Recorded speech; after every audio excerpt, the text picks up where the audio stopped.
តោះជំរាបសួរអ្នកគ្រូចាណែនាំខ្លួនកូនខ្ញុំឈ្មោះបាញ់ចាខ្ញុំអាយុប៉ុន្មានកូនធ្វើដៃមើលម៉ាន2ឆ្នាំខ្ញុំរៀននៅសាលា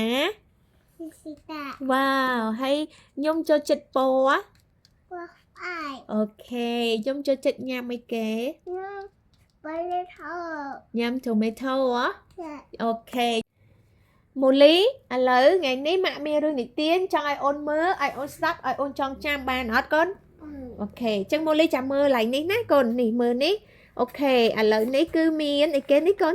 មានលោកគ្រូបង្រៀនកំពុងតែញ៉ាំផ្លែ strawberry ហើយផ្លែ strawberry ហ្នឹងក៏រមៀលទៅក្រៅបង្អួចនៅក្រៅបង្អួចឃើញមានឥន្ធនូហើយនៅក្រៅឥន្ធនូមានមេអំបៅកំពុងហោះហើរហើយមេអំបៅទៅជិះអីគេកូននេះមេអំបៅទៅជិះឡានក៏ជិះមកដល់សាលារៀននៅក្រៅសាលាគេឃើញមានសត្វស្វាកំពុងពាក់វ៉ែនតាហើយនៅក្នុងវ៉ែនតាមានផ្កាឈូករ័ត្នចឹងម៉ូលីចាំមើលណាកូនណាលោកគ្រូបង្រៀនផ្លែ strawberry ម៉ូលីមើលកូនបង្អួចឥន្ធនូមេអំបៅនេះអីគេនេះឡានសាលារៀនសត្វស្វាវ៉ែនតាផ្កាឈូករ័ត្នម៉ូលីចាំអស់នៅ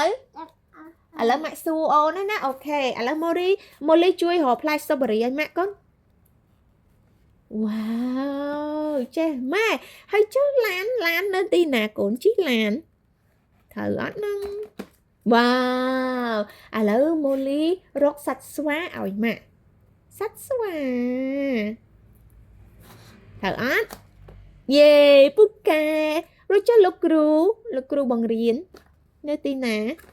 វ៉ាវលឿនណាស់ពូកែណាស់ឥឡូវម៉ាក់ចង់ឲ្យម៉ូលីរកបង្អួចឲ្យម៉ាក់បង្អួចនៅទីណាកូនវ៉ាវហើយចុះសាលារៀនមិញណាអូយចេះម៉ែឥឡូវម៉ាក់ចង់ឲ្យម៉ូលីរកមេអំបៅឲ្យម៉ាក់មេអំបៅវ៉ាវពូកែម៉ែឥឡូវរកមួយទៀតគឺវ៉ែនតា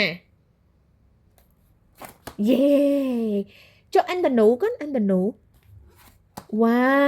វហើយចុះអានេះចង់ក្រោយអីគេនិយាយសិនការជក់រត់វ៉ាវពូកែតើឥឡូវម៉ូលីជម្រាបលាអ្នកគ្រូកូនជម្រាបលាអ្នកគ្រូចាអរគុណ